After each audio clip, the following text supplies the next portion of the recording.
The Mario series has been going strong for over 30 years. And with over 200 games in the series library, one can only fathom how many characters have been featured across these titles. Although the fans may remember the characters that have been featured, Nintendo seemingly has forgotten quite a few of them. Hey internet, I'm Mike Bryce, and in this video, I'm going to go over 10 Mario characters Nintendo and Nintendo fans have forgotten. Do you remember any of these characters? Let me know in the comments below. And let me know any other characters Nintendo seems to have forgotten. Anyways, without further ado, let's go! Starting off this list, we actually have two characters, but I'm putting them together in the same slot. These being King Fret and Prince Pine from Yoshi's Safari. These two are the rulers of Jewelry Land, the main setting of the game. The two are friends of Princess Peach, who were kidnapped by Bowser in an attempt to take over their kingdom. Honestly, there's not much more to these characters. Their whole purpose is to fill the Peach role as the damsels in distress, which apparently for men are called distressed dudes. Huh, who knew? Anyways, I can see why Nintendo and fans have forgotten about these two. They have no personality, which I know is technically Nintendo's fault since they made the characters, but I don't really have a desire to see these two return. I would, however, love to see Nintendo create some male human characters who are royalty to match the princess characters. But if you're going to do that, Nintendo, please give them an interesting personality. Next we have the Chimp from Super Mario Galaxy 2. This styling monkey is responsible for a handful of stars that Mario obtains, serving as the host of several challenges Mario must complete. These challenges include things such as stomping enemies to collect a certain number of points, or playing a whack-a-mole type game on ice. The Chimp would have been a great Mario Galaxy rep to appear in Mario Kart, but Nintendo thought otherwise and decided to go with Honey Queen instead. I guess it makes sense since she appeared in both Galaxy 1 and Galaxy 2, but her roles were so minor and she only appeared in one galaxy in each game, where the Chimp appears in 6 galaxies in Galaxy 2. As the years go by and new 3D Mario games get released, the likelihood of the Chimp ever appearing again are slim to none. I'm not sure if Nintendo thought they had enough monkey characters, but the Chimp stands out from the DK crew enough in terms of appearance that I think continuing to have him make appearances wouldn't have been a bad thing. But instead, the Chimp remains a relic from the past and ultimately is overlooked and forgotten by many due to other Galaxy newcomers making more of an impact. Tatanga is an alien invader who serves as the main antagonist of Super Mario Land on the Game Boy. This game takes place in Sarasa Land, so the purple alien doesn't kidnap Peach, but actually kidnaps Daisy.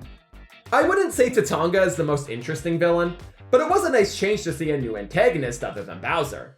He does reappear as the boss of the Space Zone in Super Mario Land 2, but after this, he hasn't been seen since in a Mario game. I hope Nintendo knows that Bowser doesn't always have to be the final boss in every game these days. You can switch it up and bring back retro villains like Tatanga. The fans would really appreciate if you would. Did you know that 94% of people who watch my content aren't subscribed? If you enjoy the channel, be sure to hit that subscribe button and ring the bell to get notified when I upload future videos. If you'd like to support the channel further, consider becoming a member by clicking the join button underneath the video or in the description of the video to gain access to custom emotes you can use across the channel's videos and live streams. Anyways, back to the video. Wanda the Fairy may be the most obscure character on this list, as the game she appeared in was the Japanese exclusive Mario and Wario on the Super Famicom. Wanda has a big role in the game, as she is the character the player controls.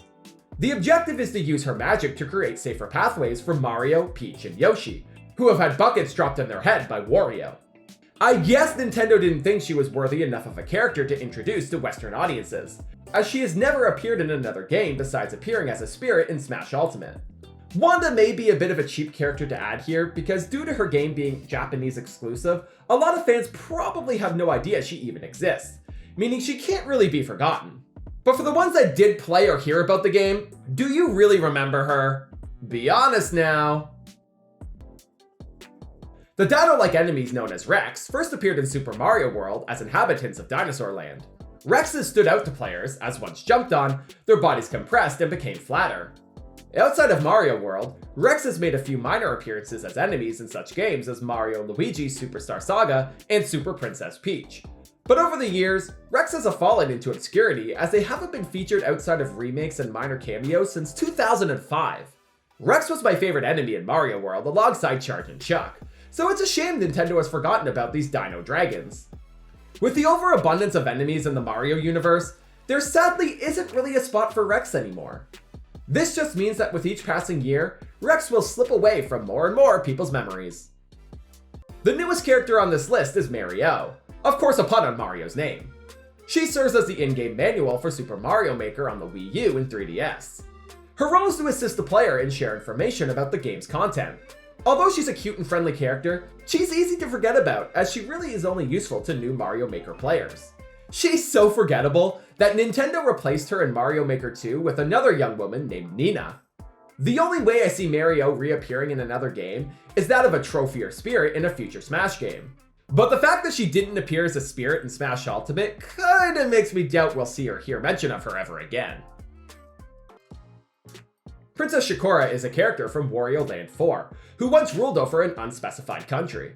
Once buried in the Golden Pyramid, Princess Shakora was cursed by the game's antagonist, the Golden Diva.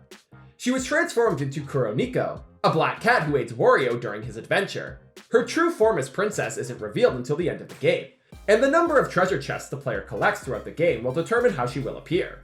From worst to best, these forms include Toddler, Hideous, Young Princess, and True forms. Shakora seems to have gained a cult following of fans over the years, so I'm a little surprised Nintendo hasn't taken advantage of this and started having her appear in future games. But no, I guess they have their Shakora blinders on and continue to ignore this total babe. Koopa Kid is weird on this list, as I don't really think he was forgotten by Nintendo and instead was just kind of merged into Bowser Jr. Koopa Kids, originally called Baby Bowsers, appeared in Mario Parties 1 through 7 as Bowser's loyal henchmen. They would help Bowser cause mischief across the boards, and were even featured as a host on a few. Mario Party 5 saw the introduction of Koopa Kid as a playable character, and he would later return as a playable character in Mario Party 6. Mario Party 7 saw Koopa Kid get demoted back to a non-playable henchman of Bowser, and after that, Koopa Kid would be replaced in future titles with Bowser Jr. I can see why Nintendo replaced them, as Bowser Jr. was a more established character who looked very similar to Koopa Kids.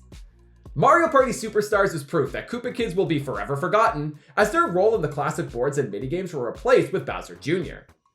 Bowser Jr. is an upgraded version of Koopa Kid, so I must say, I'm okay with Koopa Kid being forgotten. The evil Bat King Antasma is one of the main antagonists of Mario and Luigi Dream Team.